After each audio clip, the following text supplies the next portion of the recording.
வானொலியில் நீங்கள் கேட்டு மகிழ்ந்த தென்கட்சி கோ. சுவாமிநாதன் அவர்களின் இன்று ஒரு தகவல் கதை தொகுப்பினை கேட்கலாம். ஒரு ஊரில் ஒரு இளைஞன் இருந்தான். ஒரு நாள் அவன் ஒரு குருவை தேடிட்டு புறப்பட்டான். ஊரை விட்டு வெளியில் போனான். போகிற வழியில் ஒரு காடு. அந்த காட்டில் ஒரு மரத்தடியில் ஒரு பெரியவர் உட்காந்துருக்கிறார். அமைதியாக மௌனமாக அவர் அமர்ந்திருக்கிறார். இந்த பெரியவரை விசாரிக்கலாம், குருவை தேடி கண்டுபிடிக்கிறதுக்கு இவர் ஏதாவது ஒரு வழி சொல்லி கொடுப்பார் அப்படின்னு நினச்சிக்கிட்டு அவரை நெருங்கினான். ஐயா, எனக்கு ஒரு குரு தேவை, எங்கே கிடைப்பார், அவரை எப்படி அடையாளம் கண்டுபிடிக்கிறது, அதை பற்றி ஏதாவது விவரம் சொன்னீங்கன்னா நான் கண்டுபிடிச்சிக்குவேன் அப்படின்ட்டுருக்கான். பெரியவர் நிமிர்ந்து பார்த்தார். தம்பி, அது ரொம்ப சுலபம். அவர் வயசானவராக இருப்பார், என்னை விட சுமார் 30 வயசு அதிகமாக இருக்கும். அவர் ஒரு மரத்தடியில் தான் உட்காந்துருப்பார் அப்படின்ட்டுருக்கான். சரிங்க பெரியவரே, அது என்ன மாதிரியான மரம், எப்படி இருக்கும் அப்படின்னு கேட்டிருக்கான். பெரியவர் அந்த விவரங்களையும் சொல்லியிருக்கிறாரு. அது மட்டும் இல்லை, சந்திக்கிற நாள், நேரம், வினாடி முதற்கொண்டு எல்லா விவரங்களையும் துல்லியமாக சொன்னாராம். இவ்வளவு விவரங்களை இவரால் எப்படி சொல்ல முடியுது அப்படின்னு இவனுக்கு ஆச்சரியம். இருந்தாலும் அந்த பெரியவர் கடைசியாக ஒரு விவரம் சொன்னார். அது என்ன தெரியுமா, எப்படியும் நீ அவரை சந்திக்கிறதுக்கு ஒரு 30 வருஷம் ஆகும் அப்படின்னு சொல்லிவிட்டாராம். ரொம்ப நன்றிங்க பெரியவரே அப்படின்னு சொல்லிவிட்டு அந்த இளைஞன் புறப்பட்டுருக்கான். இப்போ அவனுக்கு குரு பற்றின விவரம் எல்லாம் கிடச்சிட்டுது, சந்திக்கிற நேரமும் தெரிஞ்சுட்டுது. ஆனால் 30 வருஷம் அவரை தேடி அலைய வேண்டியிருக்குமே. அவன் தேட ஆரம்பித்தான். காடு மலை எல்லாம் சுற்றி அலைஞ்சான். பல வருஷங்கள் தேடினான். அழுத்து போயிட்டான். கடைசியில் அவனுக்கும் வயசாகிட்டுது. கடைசியில் தன்னுடைய சொந்த ஊருக்கே திரும்பி போய்கிட்டு இருந்தான். அங்கே ஒரு மரத்தடியில் அவன் தேடிக்கிட்டு இருந்த குருநாதர் கிடைச்சார். யார் அவருன்னா, 30 வருஷத்துக்கு முன்னாடி வழி சொல்லி கொடுத்தாரில்ல அதே பெரியவர். அவருக்கு இப்போ 30 வயசு அதிகமாக இருந்தது. அதே மரம். அன்றைக்கி பெரியவர் சொன்ன அடையாளம் இப்போ பொருத்தமாக இருந்தது. இப்போ அந்த பெரியவர் சொன்னார், சரியாக வந்து சேர்ந்துட்டேன், வா, உனக்காக தான் நான் இவ்வளவு காலமும் காத்துக்கிட்டு இருந்தேன் அப்படின்னாரான். என்ன சொல்கிறீங்கன்றிருக்கான். 30 வருஷத்துக்கு முன்னாடி என்கிட்ட வந்தியே, அப்போவே என் காலம் வந்து முடிஞ்சு போயிருந்தது. அப்போவே என்ன உனக்கு அடையாளம் தெரியல, அதனால் இவ்வளவு காலம் உனக்காக காத்துட்ருக்கும்படி ஆகிட்டுது அப்படின்னாரான். ஐயா, அப்போவே நீங்கள் சொல்லியிருக்கலாமே, இதுதான் 30 வருஷம் கழித்து நீ சந்திக்க போகிற இடம், நான் தான் உன்னுடைய குரு அப்படின்னு சொல்லியிருக்கலாமே அப்படின்ட்டுருக்கான். அந்த பெரியவர் சிரிச்சுக்கிட்டே இதுக்கு பதில் சொன்னாராம். நான் எவ்வளவோ விவரமாக தான் சொன்னேன், நீ சரியாக புரிஞ்சிக்கல. காரணம், அப்போது நீ போதுமான அளவுக்கு பக்குவம் பெற்றிருக்கவில்லை. அதனால் புரியும் சக்தி இல்லாமல் போயிட்டுதப்போ 30 ஆண்டு காலம் நீ அலைஞ்சி தெரிஞ்சிருக்கிற. அது காரணமாக இப்போ உனக்கு அந்த பக்குவம் வந்துட்டுது. அதனால தான் அடையாளம் காண முடிஞ்சுது, நானே உன்னுடைய குரு அப்படின்னாராம். இதிலேருந்து என்ன தெரியுதுன்னா, ஆன்மீகத்தில் மாணவனாக சேர்றதுக்கு கூட ஒரு பக்குவத்தன்மை தேவைப்படுது. ஒரு பெரிய ஞானி, அவர்கிட்ட சீடனாக இருக்க ஒருத்தன் வந்தான். எதிரில் நின்னான். ஞானி அவனை வெகு நேரம் உற்று பார்த்தார். அப்புறம் சொன்னார், சீடனாக இருக்கிறது ரொம்ப சிரமம்னார். நான் தயாராக இருக்கிறேன்னா. அது இன்னமும் சிரமமாச்சே, இங்கே வந்து குருவாக இருக்கிறது மட்டுமே சுலபம் அப்படின்னாரான். அப்படின்னா நான் குருவாகவே ஆகிடுறேன் அப்படின்னானா. இது போலவே இந்த காலத்தில் கதை ஒன்று உண்டு. ஒரு பள்ளிக்கூடத்தில் வகுப்பு ஆசிரியர் மாணவனை திட்டிக்கிட்டு இருந்தார். டேய், நீ 100க்கு 10 மார்க்கு தான் வாங்கிக்கிட்டு இருக்க. இவ்வளவு மோசமாக நீ படித்தா கடைசியில் மாடு மேய்க்கிறது கூட லாய்க்கு இல்லாதவனா ஆகிடுவேன். அதுக்கப்புறம் என்ன செய்ய போகிறேன் அப்படின்னாரான். பையன் தலையை சொரிஞ்சிக்கிட்டே சொன்னானா, சார் அப்படின்னா ஒன்று செய்கிறேன் அப்படின்னானா. இவர் கேட்டிருக்கார், என்ன செய்ய போகிறேன்னு. வேறு என்ன சார், உங்களை மாதிரி ஒரு ஆசிரியர் ஆகிடுறேன் அப்படின்னானா. கங்கை கரை தோட்டம் பக்கத்தில் ஒரு ஆசிரமம். அங்கே ஒரு பெரியவர் தங்கியிருக்கிறார். அவர் தான் ராமகிருஷ்ண பரமஹம்சர். அந்த ஆசிரமம் இருந்த இடம் கரக்பூர். வங்காளத்தில் பொதுவாக எல்லோரும் மீன் சாப்பிட்றது உண்டு. கங்கையில் குளிச்சுட்டு கையில் ஒரு மீனோடு வர்றது வழக்கம். இவர் இருக்கிற இடத்துக்கு கங்கையில் படகு வழியாக வரணும். அப்படி தான் எல்லோரும் வருவாங்க. வர்றவங்கள ஒன்று கூட்டி ஆன்மீக விஷயங்களை பற்றி பேசிக்கிட்டு இருப்பார். ஒவ்வொரு நாள் ஒவ்வொருத்தர் நகரத்துக்கு போகணும். வரும்பொழுது மீன் கொண்டுக்கிட்டு வரணும். அதுக்கு ஒரு அட்டவணையே உண்டு ஆசிரமத்தில். அது பிரகாரம் ஒரு நாள் சுவாமி யோகானந்தர் படகில் போனார். படகை செலுத்தினவங்க ராமகிருஷ்ணரையும் சுவாமி யோகானந்தரையும் மற்றவங்களையும் பித்தர்கள் அப்படின்னு சொல்லி ஏளனமாக பேசினாங்க. அவங்க என்ன பைத்தியம் பிடிச்சவங்க அப்படிங்கிறது மாதிரி. சுவாமி யோகானந்தருக்கு ரொம்ப மென்மையான இதயம். இவங்க இப்படி கண்ணாபின்னான்னு பேசுகிறத பார்த்தா மீனை வாங்கிட்டு திரும்புகிறப்போ என்ன நடக்குமோ அப்படிங்கிற பயம் வேறு வந்துட்டுது அவருக்கு. அவ்வளவு மென்மையானவர். இதை தெரிஞ்சுக்கிட்ட ராமகிருஷ்ணர், யோகானந்தா இங்கே வா அப்படின்னு கூப்பிட்டார். இவர் கண்ணீரை தொடச்சிக்கிட்டே கிட்ட போனார். சொன்னார், ஐயா, படகு ஓட்டுறவங்க உங்களை பற்றி மோசமாக பேசுகிறாங்க. என்ன திட்டினா பரவாயில்ல, ஆனால் உங்களை அவங்க திட்டுறாங்க. அதை என்னால் தாங்கிக்க முடியல அப்படின்னார். இதை கேட்டதும் ராமகிருஷ்ணருக்கு கோபம் வந்துட்டு தான். என்னது, உன்னுடைய குருவை பற்றி அவங்க மோசமாக பேசும்பொழுது நீ சும்மா இருந்தியா? வெளியில் போ அப்படின்னு விட்டார். குரு நிந்தனை செய்கிறப்போ அதை கேட்டுக்கிட்டு சும்மா இருக்கலாமா? குரு நிந்தனையை கேட்டால் பாவம் இல்லையா? என்னை தூற்றும்போது அவங்க பாவம் செய்கிறாங்க, அதை கேட்டுக்கிட்டு நீ சும்மா இருந்தால் நீயும் பாவம் செய்கிற அப்படின்னாராம். அடுத்த நாள் சுவாமி நிரஞ்சனானந்தர் போக வேண்டிய நாள். இவர் படகுல போகும்பொழுதும் அதே மாதிரி நடந்து தான். அவங்க மோசமாக பேச ஆரம்பித்தாங்க, திட்ட ஆரம்பித்தாங்க. அப்படி கேலி பண்ண ஒருத்தனை இவர் என்ன பண்ணார், பலார்னு கன்னத்தில் அரைஞ்சிட்டார். இன்னொருத்தனை கங்கையில் தூக்கி எறியறதுக்கும் தயாராகிட்டார். அதுக்கப்புறம் அவங்க யாரும் வாயை திறக்கலை. மீன் வாங்கிட்டு வர்றப்பவும் படகுல ஒரே அமைதி, அவ்வளவு பயம் அவங்களுக்கு. ராமகிருஷ்ணர் கூப்பிட்டு விசாரித்தார் என்ன நடந்ததுன்னு. இவர் சொன்னார், அவர் யோகானந்தா போகும்பொழுது என்ன நடந்ததோ அப்படியே தான் இப்போவும் நடந்தது. குரு நிந்தனை செய்கிறத கேட்டுக்கிட்டு நான் சும்மா இருப்பேனா? ஒருத்தனை அப்படியே அரைஞ்சுட்டேன், இன்னொருத்தனை ஆற்றுல தூக்கி போட்டுருவேன்னு பயமுறுத்தினேன், அவ்வளவுதான் அப்படின்னாராம். இப்போவும் ராமகிருஷ்ணருக்கு கோபம் வந்துட்டு தான். என்ன இது, அணியறது காஷாயம், இருக்கிறது ஆசிரமம், உனக்கு இவ்வளவு கோபம் வந்ததுன்னா அப்புறம் என்னத்துக்கு ஆசிரமத்தில் இருக்கணும்? பிரம்மச்சாரி எப்பவும் அமைதியாக இருக்கணும் அப்படின்னு அறிவுரை சொன்னாராம் ராமகிருஷ்ணர். அப்போ இவர் கேட்டாராம், ஏங்க அவருக்கு ஒரு விதமான அறிவுரை சொன்னீங்க, எனக்கு வேறு விதமாக அறிவுரை சொல்கிறீங்க, இதில் எது உண்மை அப்படின்னு கேட்டிருக்கார். இதுக்கு ராமகிருஷ்ணர் சொன்ன பதில் என்னென்னா, அட அசடே, சக்கரத்தில் காற்று அதிகமாக இருந்தால் குறைக்கணும், குறைச்சலாக இருந்தால் கூட்டணும். அவன் சாது, அவனுக்கு அதிக உணர்ச்சி தேவை, உனக்கு படபடப்பு அதிகம், உனக்கு பொறுமை தேவை அப்படின்னாராம். இதில் உள்ள கருத்து என்னென்னா, கல்விங்கிறது எப்படின்னா அதை சூழ்நிலைக்கு தகுந்த மாதிரி கற்பிக்கணும். எல்லாருக்கும் ஒரே மாதிரி கற்பிக்கக்கூடாது. கேட்குறவர் தகுதி, புரிஞ்சுக்கிற திறமை, இதை பொறுத்து கல்வி அமையணும். ஆரம்ப காலத்தில் ஒரு குரு,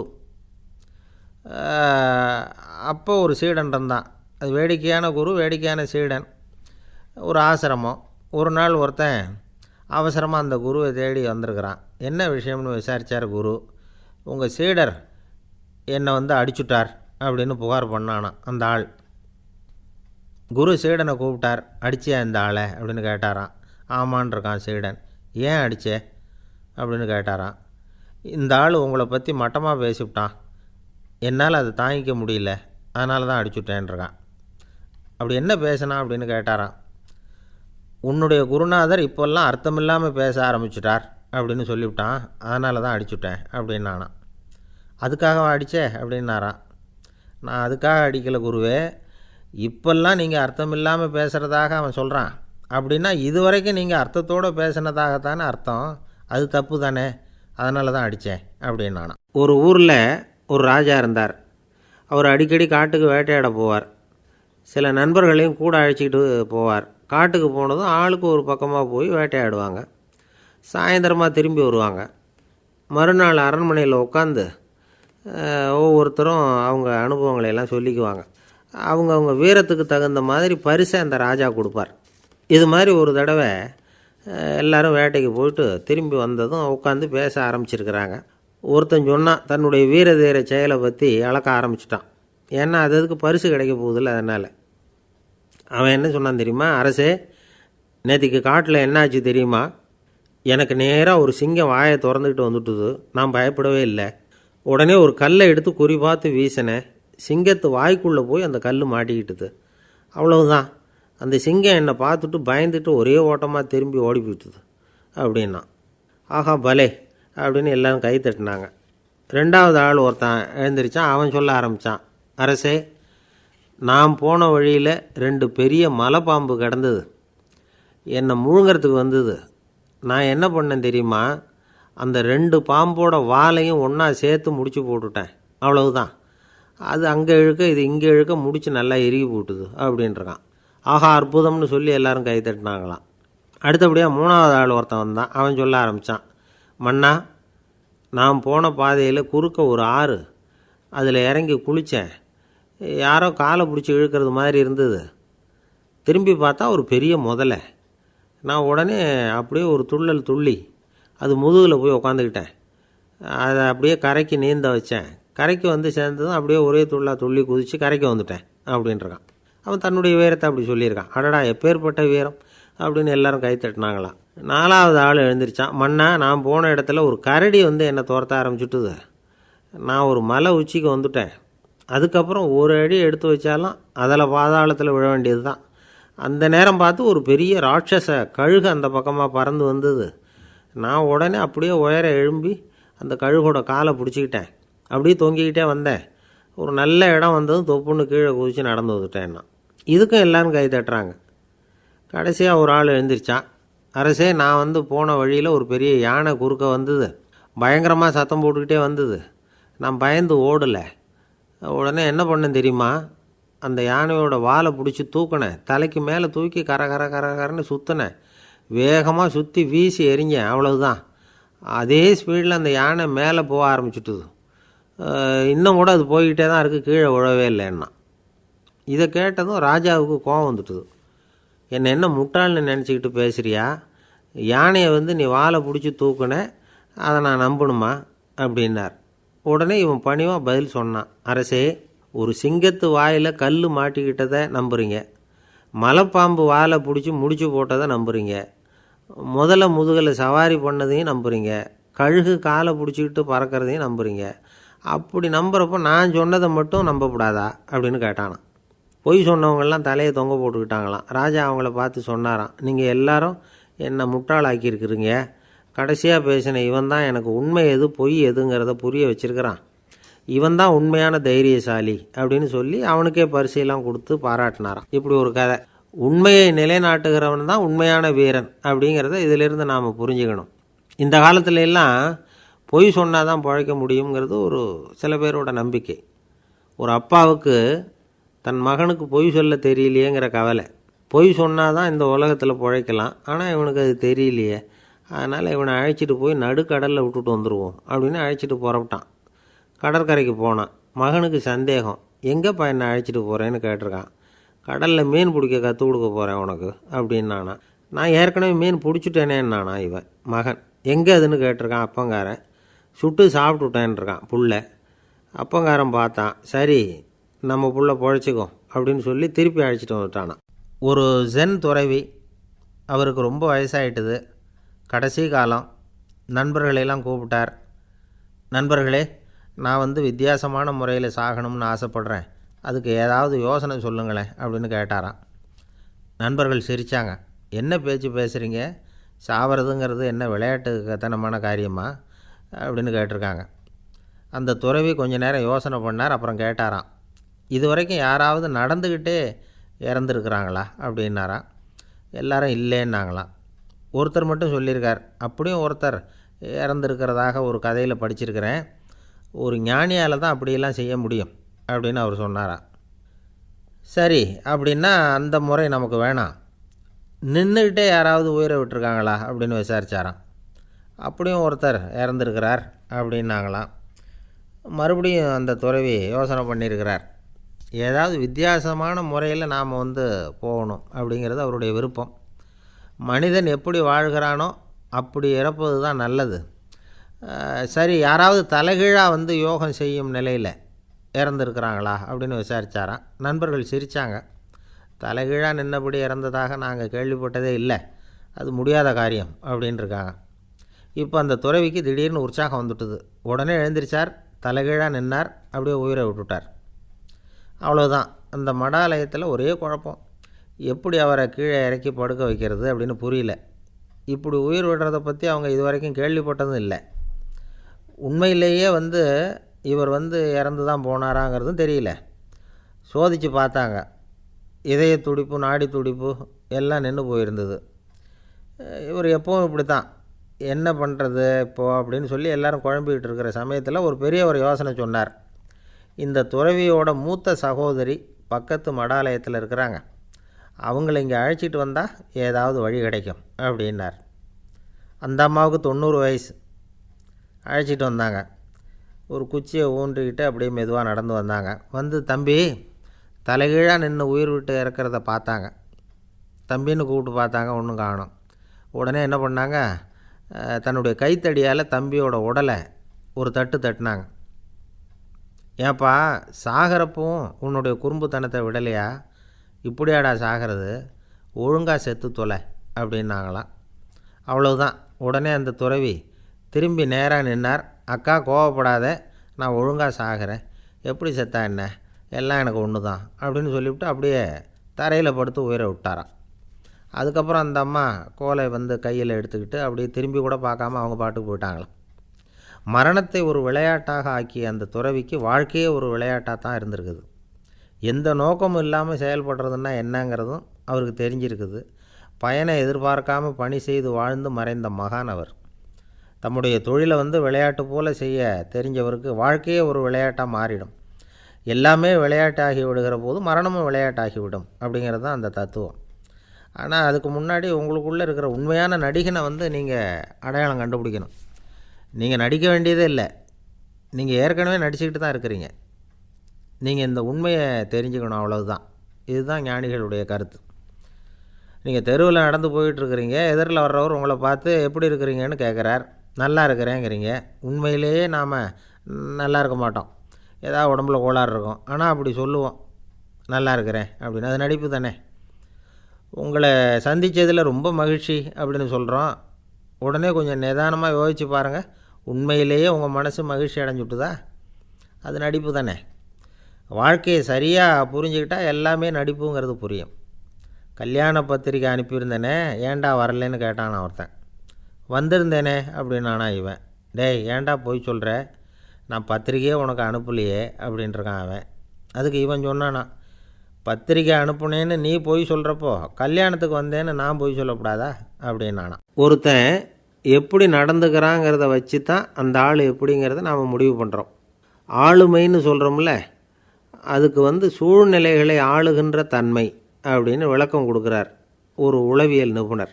சரி, ஒரு மனிதனுடைய ஆளுமையை உருவாக்குகிற விஷயங்கள் என்னென்ன? பிறப்பு, வளர்க்கப்பட்ட விதம், படிப்பு, நண்பர்கள், சமுதாயம், இப்படி நிறைய உண்டு. ஆளுமையின் அடிப்படையில் சில மனநோய்கள் உண்டாகுது. அதெல்லாம் என்னென்னங்கிறத தெரிஞ்சு வச்சுக்கிட்டோம்னா நம்ம கூட இருக்கிறவங்கள அடையாளம் கண்டுபிடிக்கிறதுக்கு அது ரொம்ப உபயோகமாக இருக்கும். ஃப்ரெனாய்டு ஆளுமை அப்படின்னு ஒன்று. இந்த கோளாறு உள்ளவங்க எப்படி இருப்பாங்க தெரியுமா? அதிக உணர்ச்சி, சந்தேகம், பொறாமை இதெல்லாம் அதிகமாக இருக்கும். வளைஞ்சு கொடுக்க மாட்டாங்க. அடுத்தவங்களோட இணக்கமான உறவு இருக்காது. அவங்க செய்கிற தப்புக்கெல்லாம் அடுத்தவங்களை வந்து குறை சொல்லிகிட்டு இருப்பாங்க. இது ஒரு ரகம். அடுத்தது வந்து ஸ்கிசாய்டு ஆளுமை அப்படின்னு சொல்கிறாங்க. இந்த கோளாறு உள்ளவங்க அடுத்தவங்களோட பழக கூச்சப்படுவாங்க. சின்ன வயசுலேயே இது ஆரம்பமாயிடுது. பகல் கனவுலேயே சஞ்சரிப்பாங்க. அவங்களுடைய விரோதம், கோபம் இதை கூட வெளியில் காட்டிக்க முடியாமல் இருப்பாங்க. இவங்களுக்கு அகமுகம், பிரச்சனைகள்லேருந்து ஒதுங்கி எதுலேயும் ஈடுபாடு இல்லாதவங்களாக இருப்பாங்க. இப்படி ஒரு ரகம். அடுத்தது சைக்ளோதமிக் ஆளுமை அப்படின்னு சொல்கிறாங்க. அது என்னென்னா, உணர்ச்சிகளில் ஏற்றத்தாழ்வு அதிகமாக இருக்குமா. சில சமயம் பார்த்தா மகிழ்ச்சியாக இருப்பாங்க, சில சமயம் சோகமாக உட்காந்துருப்பாங்க. அவங்க மனநிலைக்கு தகுந்த மாதிரி சமூக நிகழ்ச்சிகளில் பங்கெடுத்துக்குவாங்க. இன்னொரு வகை என்னென்னா எண்ணப்பீடிகை ஆளுமை அப்படின்னு பேர் வச்சுருக்கிறாங்க. அதுக்கு இவங்களுக்கெல்லாம் கரெக்டாக இருக்கணும், எல்லாம் சட்டத்திட்டம், இதுலேயும் ஒரு ஒழுங்குமுறை, இப்படி எதிர்பார்க்குற மனோபாவம். இவங்க எதிர்பார்ப்புக்கும் வரன்முறைக்கும் மற்றவங்க கட்டுப்படணும்னு நினைப்பாங்க. இந்த நிலைமை நீடித்தா என்ன ஆகும் தெரியுமா? அலைக்கழிக்கிற எண்ணங்கள் திரும்ப திரும்ப ஒரே செயலை செய்ய தூண்டுற மனத்தளர்ச்சிக்கு ஆளாயிடுறாங்க. அடுத்தது ஹிஸ்டீரியா ஆளுமை. சின்ன விஷயத்தையெல்லாம் பெருசுப்படுத்தி நாடகமாக்குற நடிகர்கள் இவங்க. உணர்ச்சி அதிகம் உள்ளவங்க. இவங்க மன எழுச்சியில் பக்குவமின்மை, குழந்தைத்தனம், முதிர்ச்சியின்மை எல்லாம் இருக்கும். தன்னலம் மிக்க குணம், பிறர் வந்து தன்னை மட்டுமே கவனிக்கணும்னு நினச்சி செயல்படுறது, இதெல்லாம் இவங்க அடையாளம். அடுத்த ரகம் எப்படின்னா வளர்ச்சியற்ற ஆளுமைன்னு சொல்கிறாங்க. அடுத்தவங்களோட இணங்கி போக முடியாதவங்க, அறிவு, மன எழுச்சி, சமூக உறவு இதில் எல்லாம் போதுமான வளர்ச்சியையும் நிறைவையும் பெற முடியாதவங்க. இவங்களால வாழ்க்கையில் முன்னேற முடியாது. பிச்சைக்காரங்க, குற்றவாளிகள், இவங்ககிட்டெல்லாம் இது மாதிரியான ஆளுமை அதிகமாக இருக்குமா. அடுத்தது என்னென்னா சோர்வுடைய ஆளுமை. எதுலேயும் உற்சாகம் இல்லாமல் சோர்ந்து போயிருப்பாங்க. அதுக்கெல்லாம் நமக்கு வலிமை இல்லைப்பா அப்படின்னு சொல்லிகிட்டு இருப்பாங்க. சின்ன விஷயங்களுக்கெல்லாம் அதிர்ச்சி அடையிறது, வாழ்வின் சுவையை வந்து அனுபவிக்க முடியாதவங்க. இன்னொரு ரகம், இது வந்து கொதித்தெழும் ஆளுமைங்கிறாங்க. எதுக்கு எடுத்தாலும் ஆத்திரம், குரோதம், வன் செயல் இதிலெல்லாம் ஈடுபாடு, இப்படி உள்ளவங்க. நத்தை வகை ஆளுமை அப்படின்னு ஒன்று. அடுத்தவங்க மேலே விரோதம் இருக்கும், அடிக்கணுங்கிற எண்ணம் இருக்கும். ஆனால் அதை அப்படியே வெளியில் காட்டாமல் அதே சமயம் அமைதியான முறையில் வெறுப்பை வெளிக்காட்டுற ரகம். இவங்கெல்லாம் பேசாமல் கம்முன்னு இருந்துக்கிட்டே நினச்சதை நிறைவேற்றிக்கிடுவாங்க. முன்ஜாக்கிரதை ஆளுமை அப்படின்னு ஒரு ரகமாக. பாதுகாப்பின்மை, சந்தேகம், முழுமையின்மை, அறவேக்காட்டுத்தனம் இந்த மனப்போக்கு அதிகமாக இருக்கிறதுனால அகம்பாவம், புடிவாதம், எச்சரிக்கை எல்லாம் அளவுக்கு மீறி இருக்கும். இது வரைக்கும் நாம் பேசிக்கிட்டு இருந்த ஆளுமை பண்புகள் அளவுக்கு அதிகமாக போயிட்டுதுன்னா ஆளுமை கோளாறுகள் ஏற்படும்.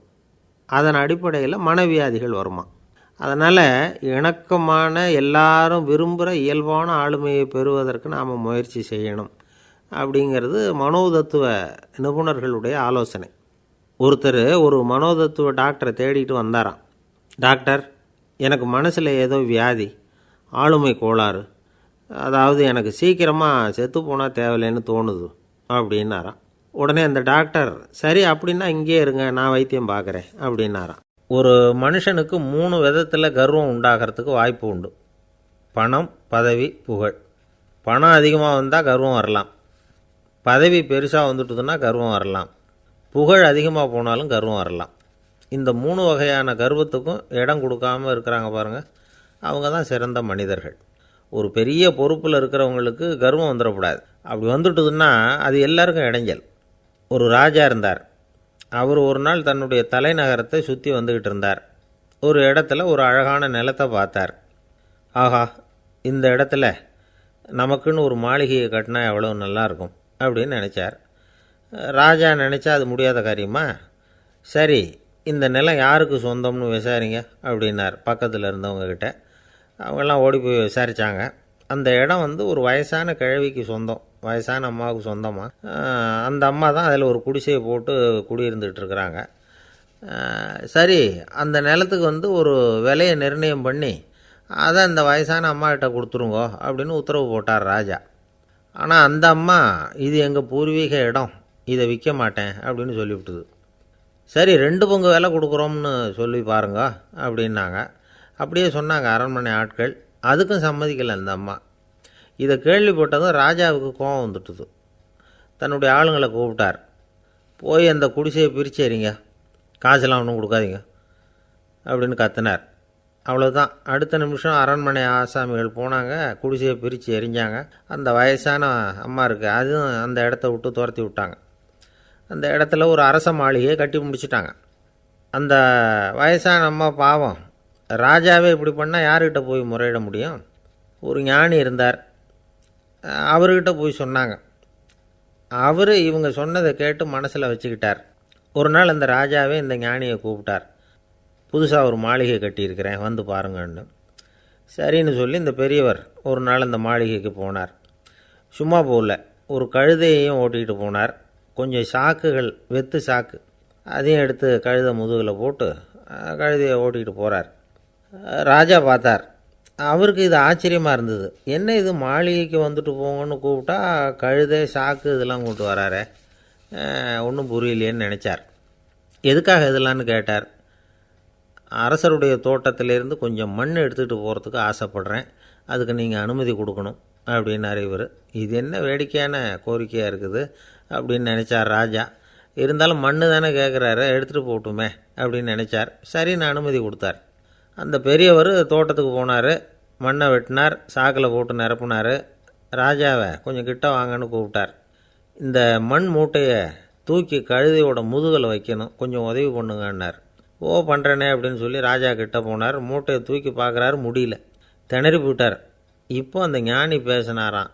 அரசே, இந்த ஒரு சாக்கு மண்ணையே உங்களால் தூக்க முடியல, அந்த கிழவிகிட்ட இருந்து அந்த அக்கிரமமாக அபகரித்த இந்த தோட்டம் பூராவையும் சுமக்கணும்னு ஆசைப்படுறீங்களே, அது உங்களால் முடியுமா அப்படின்னு கேட்டாராம். ராஜா யோசனை பண்ண ஆரம்பித்தார். தன்னுடைய செயலுக்காக வருத்தப்பட்டாராம். அந்த வயசான அம்மாவை உடனடியாக வரவழைச்சார். தாயே, தப்பு பண்ணிட்டேன், என்னை மன்னிச்சுக்குங்க, இன்னையிலேருந்து இந்த மாளிகையும் தோட்டமும் உங்களுக்கு தான் சொந்தம் அப்படின்னு சொல்லிவிட்டாராம். போகிறப்ப இந்த உலகத்திலேருந்து எண்ணத்தை எடுத்துகிட்டு போக போகிறோம், அதனால் ரொம்பவும் அலட்டிக்க வேண்டியதில்லை, கர்வப்பட வேண்டியதில்லை அப்படிங்கிறது ஒரு பெரிய உபதேசம்.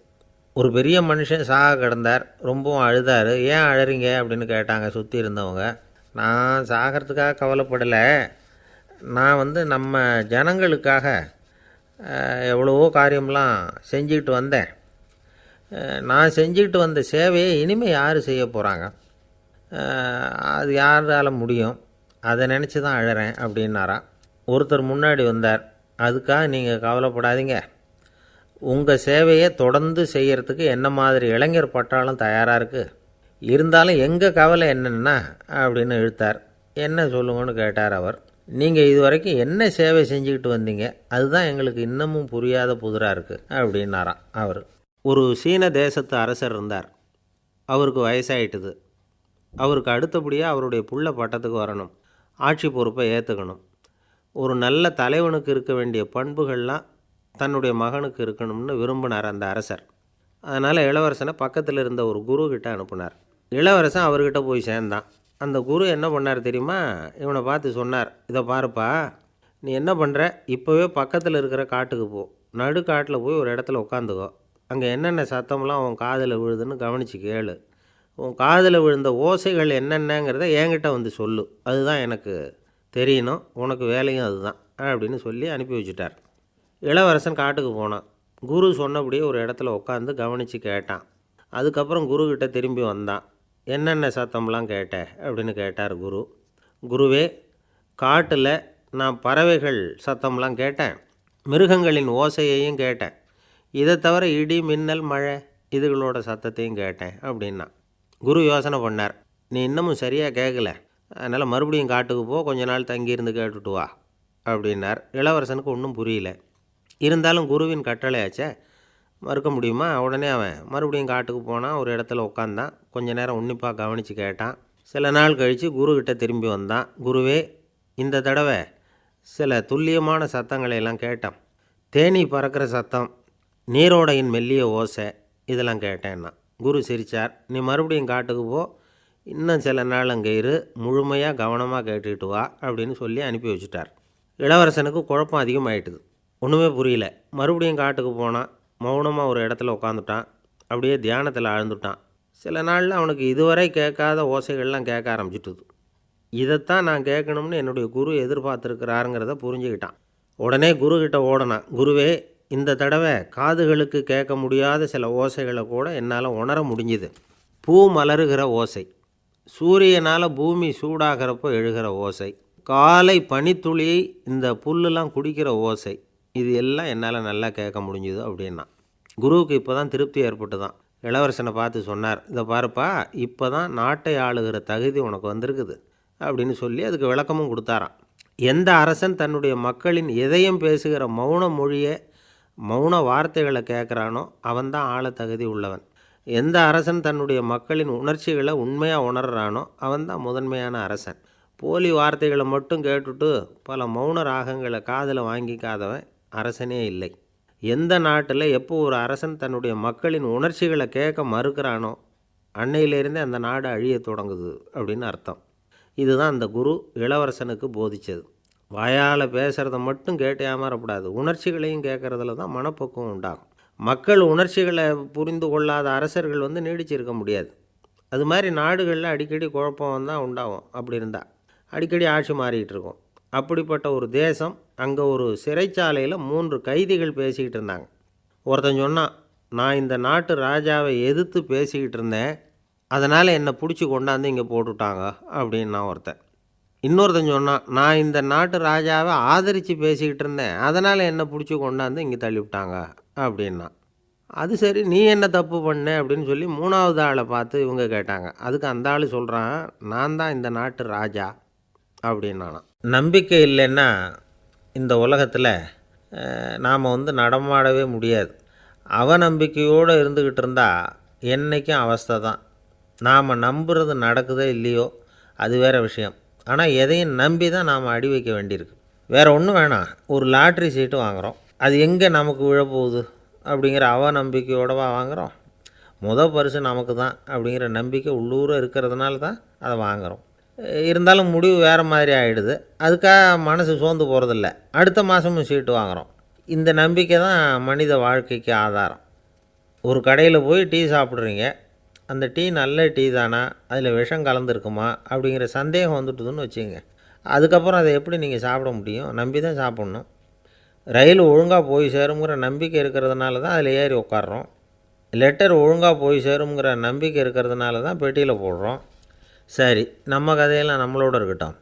மனித நம்பிக்கை எந்த அளவுக்கு உறுதியாகவும் அறிவுபூர்வமாகவும் இருக்கணுங்கிறதுக்கு அலெக்சாண்டர் வாழ்க்கையில் நடந்த ஒரு சம்பவத்தை உதாரணமாக சொல்லலாம். இந்த உலகத்தையே ஜெயிக்கணும்னு புறப்பட்டார் அலெக்சாண்டர். ஒரு கட்டத்தில் அவர் சிட்னஸ் நதி கரைக்கு சேர்ந்தார். அந்த சமயத்தில் அவருக்கு கடுமையான நோய் வந்துட்டுது. அவர் கூடவே வந்திருந்த கிரேக்க வைத்தியர்கள் என்னென்னமோ முயற்சியெல்லாம் பண்ணி பார்த்தாங்க. இருந்தாலும் அலெக்சாண்டருக்கு வந்திருக்கிறது என்ன நோய்ங்கிறத அவங்களால கண்டுபிடிக்க முடியல. ஏன்னா அந்த பகுதியில் உள்ளவங்களுக்கு மட்டுமே அதிகமாக வரக்கூடிய ஒரு வினோதமான நோயாக இருந்தது அது. ஆனால் அவர் இருக்கிற இடம் எதிரியோட இடம், பாரசீக மன்னனோட ஆளுகைக்கு உட்பட்ட இடம். என்ன பண்ணுறது அப்படின்னு எல்லாரும் யோசனை பண்ணாங்க. பாரசீக மன்னனோட அரண்மனையில் இருக்கிற வைத்தியர் வந்தால் இந்த நோயை குணப்படுத்தி விடுவார் அப்படின்னு சொன்னாங்க. இருந்தாலும் எதிரியோட நாட்டில் இருக்கிற வைத்தியரை கூப்பிட்டு எப்படி நம்பி வைத்தியம் பார்க்க சொல்கிறது அப்படின்னு சொல்லி எல்லோரும் தயங்கினாங்க. ஆனால் அலெக்சாண்டர் தயங்கலை. பரவாயில்ல, அழைச்சிட்டு வாங்கன்னு விட்டார். உடனே அவரை போய் அழைச்சிட்டு வந்துட்டாங்க. அவர் வந்தார். அலெக்சாண்டர் உடம்பை பரிசோதனை பண்ணி பார்த்தார். சரி, இதை குணப்படுத்தி விடலாம், பயப்பட வேண்டியதில்லை. ஆனால் இதுக்கு ஒரு மூலிகை ரசம் தயார் பண்ணி கொடுக்கணும். நான் போய் அதை தயார் பண்ணிவிட்டு 2 நாளில் திரும்பி வந்துடுறேன் அப்படின்னு சொல்லிவிட்டு போனார் அந்த வைத்தியர். அதே மாதிரி 2 நாளில் திரும்பி வந்தார் மூலிகை ரசத்தோட. இதுக்கு இடையில் அலெக்சாண்டரோட தளபதிகளில் ஒருத்தர் ரகசியமாக ஒரு எச்சரிக்கை கடிதம் கொடுத்து அனுப்பியிருக்கிறான். அதை வாங்கி என்ன விஷயம்னு பார்த்தார். இப்போ உங்ககிட்ட வந்திருக்கிற எதிரி நாட்டு வைத்தியரை நம்பாதீங்கோ, அவன் கொண்டுகிட்டு வந்திருக்கிற மூலிகை ரசத்தில் விஷம் கலந்துருக்குது அப்படின்னு அதில் எழுதியிருக்கு. அதை பார்த்தார் அலெக்சாண்டர். இருந்தாலும் கொஞ்சம் கூட அலட்டிக்கலை. வைத்தியர் கொடுத்த மருந்தை வாங்கி கடகடன்னு குடிச்சுட்டு அதுக்கப்புறம் அந்த கடிதத்தில் இருந்த விஷயத்தை அந்த வைத்தியர்கிட்ட சொன்னார். வைத்தியர் திகைச்சு போயிட்டார். தன் மேலே அலெக்சாண்டர் வச்சுருக்கிற நம்பிக்கையை பார்த்து அவருக்கு ரொம்ப வியப்பு. வைத்தியர் உண்மையிலேயே நல்ல மருந்து தான் கொண்டுகிட்டு கொடுத்துருக்கிறார், அதில் விஷம்லாம் எதுவும் கலக்கலை.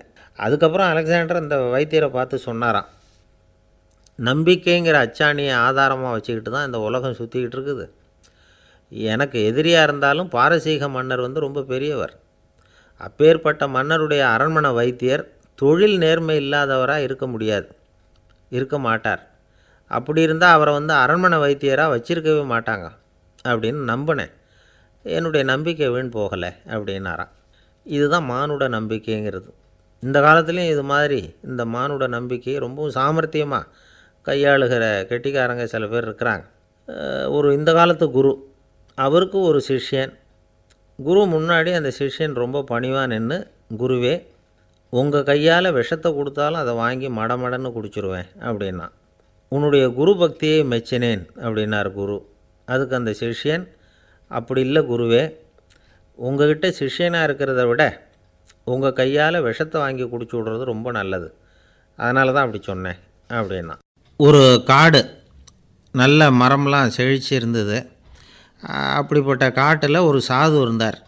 அவர் எப்படின்னா எப்போவும் ஒரு மரத்தடியில் உட்காந்துருப்பார். ஏன்னா அவருடைய இருப்பிடமே அதுதான். அவர் என்ன பண்ணுவார், 3 கல் வச்சுருந்தார். செங்கல் மாதிரி இருக்கும், ஆனால் அதை விட கொஞ்சம் பெருசாக இருக்கும். எதுக்கு அந்த 3 கல்லுன்னா அதுதான் அவருடைய படுக்கை.